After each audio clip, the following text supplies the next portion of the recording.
அதான் கேஸை போடுறாங்க. ஸோ ஒவ்வொன்றா கலெக்ட் பண்ணிகிட்ருக்கேன். இந்த செடி எல்லா நேரங்களையும் கிடைக்காது. ஸோ தேடிக்கிட்டு இருக்கேன்.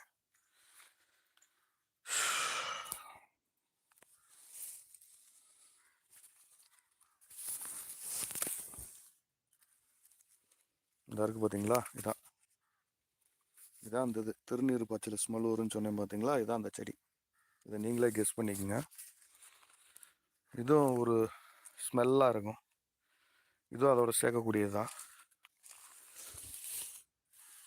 இது வந்து என்ன பண்ணணும்னு பார்த்தீங்கன்னா, அதில் இருக்க இந்த பாக்டீரியாக்கள் எல்லாத்தையுமே கொல்லும்.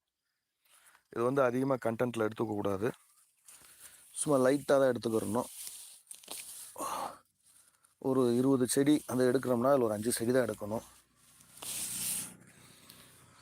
அந்த தோல் பூஞ்சையில் இருக்கக்கூடிய அந்த கெட்ட விஷயங்களை அழிக்கக்கூடியது தான் செடி.